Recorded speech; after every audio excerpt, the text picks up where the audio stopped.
We got our pre-flight inspection checklist. Okay. So we're going to use this as our guide. There's a couple other things we're going to add to it that are a good measure to do. So for cabin, we don't need to worry about hobs or tack. We know it's good. So master switch is on. And now I'm going to ask these dumb questions Go right because ahead. we're car guys, not plane guys. What does the master switch do? Master switch would be like turning the key to the second position. Okay. So it gets everything awake in the car, but it doesn't turn on the fuel pump and it doesn't start it. So we have our switches here. We have actually two. We have our battery switch, which operates off the battery, and then we have our alternator switch, and that operates off the alternator. They're separated. So right now we just turn on the battery, and then what we're doing is we're going to check our fuel. So our fuel is good. We have pretty much full in both tanks. We burned almost nothing getting over here. And then we're going to check our lights. So we're going to do anti-collision, landing light, and then we're going to do pitot heat. And we'll film the pitot heat later. And then what we'll do is we'll check our circuit breakers. So you have fuses in a car, we got circuit breakers, and the circuit breakers can be pulled out like that, or they're normally left in. And if they pop, they'll just pop out like that. But that way we're not dealing with fuses, so we don't ever have a issue like that. Then what we're going to do is we got parking brake already set, so we're going to lower our flaps. So we have no... Now when you're doing this, you're just seeing that they're still there. They're still there, and they're not loose. They're attached firmly to the airplane. And then what we do is we check and make sure we can't extend that past, it locks, and then we can't pull it back out. Tell me what you think of this analogy. This is the equivalent of before you get into a car, climbing underneath and see that your control arms are still there, your A arms are still there, they're not broken. Sure, it's kind of like what you do when you get a rental car and you walk around and make sure there's not some huge scratch in it. Yeah. And it's marked. That's pretty much what you're doing. Yeah. You're making sure that your tie rod. Well, it sort of looks like a tie rod a little bit. They call it a turnbuckle tie rod. Whatever. It's all the same thing. So and then you have control surfaces here. So this is our aileron. I'm going to make sure that it gets to a point and locks and there's no real play in there. And then there's a turnbuckle down here. And then I'm going to check the fuel. So and we got plenty of fuel. Alright. So secure that. And we get down under here. We have fuel vent here. We just want to make sure it's there. There's nothing blocking it. It can leak, but today it's not, because we're not hugely topped off. We want to check the wheel. Wheel's looking good, brakes looking good, and then what we're going to do is we're going to sump. So that'll remove any contaminants off the bottom of the wing. What we're doing is draining a little bit of fuel out. Yep, just a little bit of fuel. So like in wine, this is the angel share. So we're going to make sure that there's nothing in it. Yep. And that is the right color. It is blue. So it matches our 100 low load. And what we'll do is, since there's nothing in there, I'm just going to put it right back in there. So we open the hood. The hood. Our hood hole. The hood hole. Then we're going to check our oil. And we're going to need an oil change fairly soon. But it's been about 60 hours since last oil change. And we're just below 6, and we'll be fine. Now you don't have to wipe it like you do a car and stick it back in? Why not? Because there's a tube here, and the tube doesn't fill with oil. We're actually measuring the level of the oil in the oil pan on the bottom of the motor. Oh. So, and because it sits, and because it's 100 weight oil, it doesn't necessarily get all over the place. It's just there. So we want to make sure we don't over tighten it, but it's tight enough, and then we're going to look and make sure that there's nothing in there that we should be concerned about. And there's not. There's no bird's nests. And then we want to make sure our alternator belt has tension. And we're going to check our tire again, and now we have to check another fuel tank. Another fuel tank. This is actually not a fuel tank. This is the fuel line going to the engine. Ooh. So this is the lowest point in the system as far as the system is concerned. And there's a fuel filter right about here, inside there. And that's what we're draining out of the bottom of it. And there's nothing in there. So what we'll do is we'll put it in this. So in the leading edge and trailing edge create a line. And that's called a chord line. It's a French word. And that chord line, as it changes in comparison to the relative wind, the point at which the air hits the wing changes and goes down. And eventually it gets past here, and then you have air going up over this. So this tab goes up, and then there's a little light in the cockpit that comes on and says that you stop. And we just make sure that that works. To put in grotesque simplicity, you're about to stop flying. Yes. It is essentially the brake light telling you that the plane is stopping whether you like it or not. You're about to stop airplaning. Yeah. So we check and make sure the fiberglass is good and it's still there. Yeah, like a Corvette. Yep. Fiberglass. And then we go back over here, we got the counterweight, we check the counterweight. We check our movement. We make sure there's nothing down underneath there. We check our turnbuckle, check our flap again. And that's good. And then what we do is we want to make sure we got nothing in these vents here. This is the outlet for the airplane. And then we check our antennas, make sure our antennas are good. So we have our COM 1 and our COM 2. Dumb question, what is COM 1, COM 2? So this is our communication radio 1, and then we have a secondary communication radio, and then we have a GPS, and then this is our,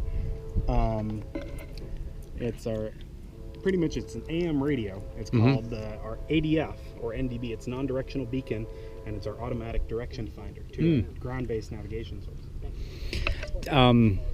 Dumb question, why are there 2 radios in the plane? So you have 2 radios, one primarily for backup, but 2, you have a, in order for you to talk on the radio, you might be told to monitor a frequency, like monitor the ground frequency when you're landing, so that, you know, you can figure out if there's an airplane taxiing down the runway that you're going to turn off on, taxiing down the taxiway that you're going to turn off at.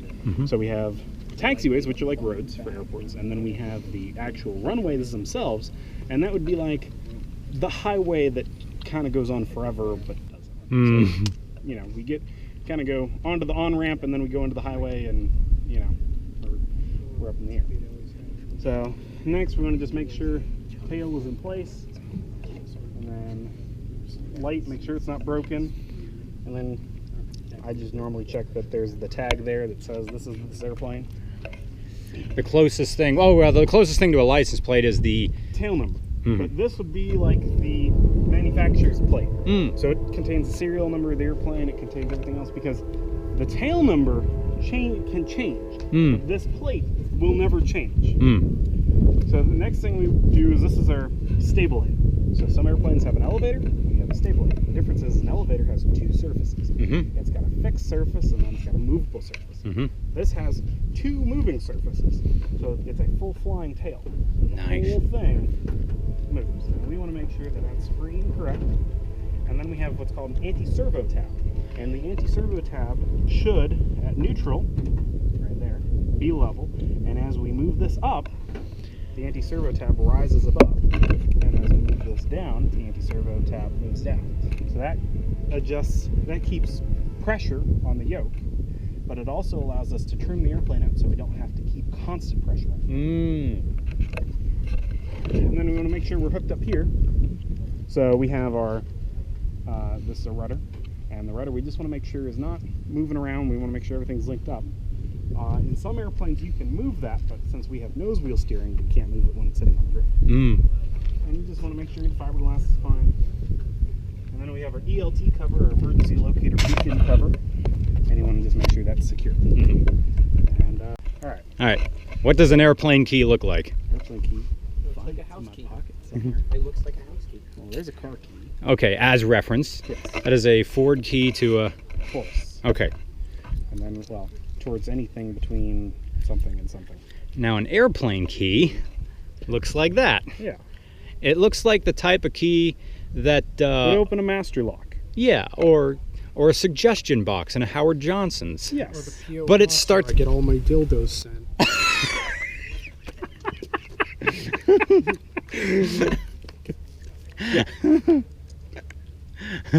So, and the way these keys work is very different. So we'll explain that when we get in there. Okay. And then turn. Yeah? This key, you just slide it in and turn it. This one you actually physically push it into the lock. Lots of And resistance. What that does is that engages the starter. Hmm. So the solenoid comes out, goes in there. And then you turn it, and it turns on the magnetos, which are what generates the spark for the engine. And then it also turns on the starter. So the magnetos are always on, unless the circuit is pulled out when the key's out. So when you start it, for every rotation, the engine, it does all the magneto. It's like a distributor. Why is there a switch to turn it from mag to what's the other setting? So you have left, right, both, and start. Right. And off. Off neutralizes everything, so there's no circuit open. When you push this in, you start the solenoid. The solenoid comes out and engages the starter. Mm-hmm. And then you turn it through left and right, and that's individually control the mags. Then you have a both position, which is what your normal operating position is, and that is both magnetos on at the same time. So you have 2 spark plugs per cylinder, and they both work at the same time. And each spark plug has its own, or goes to a separate magneto? Right. So for redundancy purposes? It's for redundancy. So you have, typically the way it works is the top half is on one magneto and the bottom half is on another magneto. So if you lose one, you don't lose the whole engine. Whereas if you lose the distributor cap, you're either going to lose a cylinder or you're going to lose the whole engine. So, but it works kind of in the same principle. And then we have the start, which is both magnetos on plus 14 volts to the starter. Okay. So modern cars run on 12 volts. The airplane runs on 14. It's a 14 volt system. However, there is it's a 12 volt battery, but with the alternator it's 14 volts. Okay. Now some airplanes, not this one, also run on the 24 volt system. Ooh. Yeah. Like a turboprop? No. No. Oh. Newer airplanes use a 14 volt system, typically because they're running multiple alternators. This is a single alternator. It just has to do with what the purpose of the airplane is. So we are here.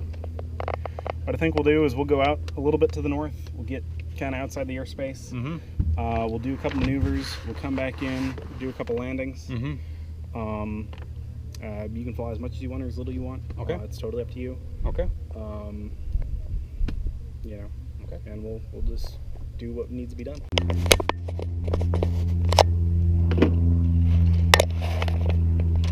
Do you use the restroom? Nope. Okay. Now, the only other thing I have to say, you make a mess, clean it up. Putting my baseball You're cap. old enough where I can say that. With some of the kids I fly, unfortunately they can't follow that rule. Right. No one has thrown up yet. Right. But there's always. I'm gonna do. If you want to follow with me, for the sake of the. Oh, I did it wrong.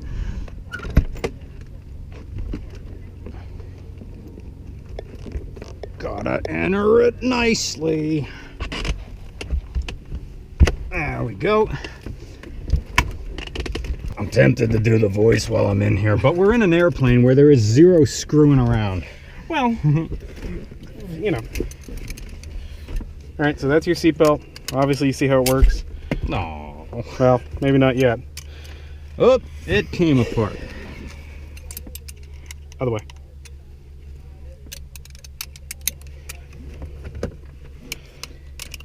All right, and then pull on it, make it tight. Well, tight enough to be comfortable, loose enough to. That's good. So starting engine. So seat backs and harnesses are good. Avionics are off. Carb heat is off. All right. Beacon, anti-collision on. Throttle is, we'll crack it. And brakes are set. And prop, we're not worrying about that. Master is on. And that on. There's fuel pump. Fuel pump is good. And we'll do it next wrench. And then we'll prime it. Clear prop!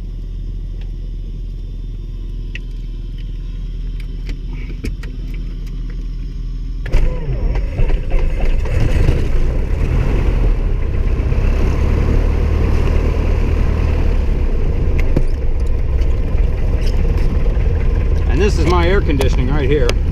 Actually, Oh, we have our air conditioning. Oh, so fancy. Traffic code 2 Charlie, Charlie, midfield left now, runway 5. Wander traffic, November 130 Romeo is left crosswind for runway 05, wander traffic. Oh, Garmin's gonna lead us into the ghetto in the sky. No, Garmin's not going to do that. And Wander traffic, Cessna 52 Charlie, taking after runway 05 for immediate departure. 05, Wander. Wander traffic, November 130 Romeo is left downwind for runway 05, wander traffic. Traffic code 2 Charlie, Charlie, left base, runway 5.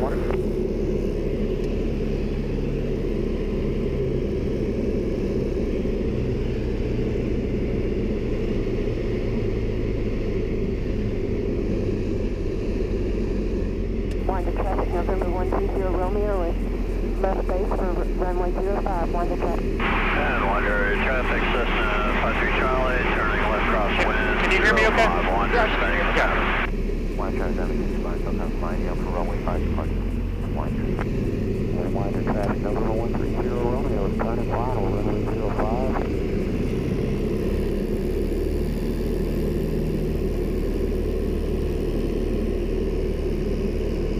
Well, this is certainly going to get interesting. We have 5 airplanes in the pattern, and we're about to add another one to it. Wander traffic, 725 Delta Alpha, upwind runway 5, departure. Yeah, but sloppy seconds. Legitimate chapping my ass. I had a hat, and I don't know what I did with it. And Wander traffic, Cessna 53 Charlie is left downwind, midfield 05, Wander. Traffic code 2 Charlie, Charlie, turn left downwind, number 2, runway 5. Full stop, Wander.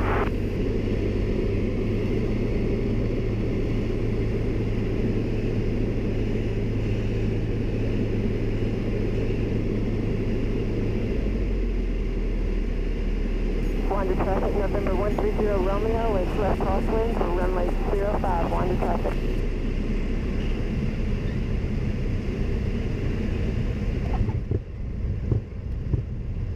Wander traffic, 725 Delta Alpha, depart the area, by call Wander. Wander traffic, November 130 Romeo is left downwind for runway 05, wander traffic.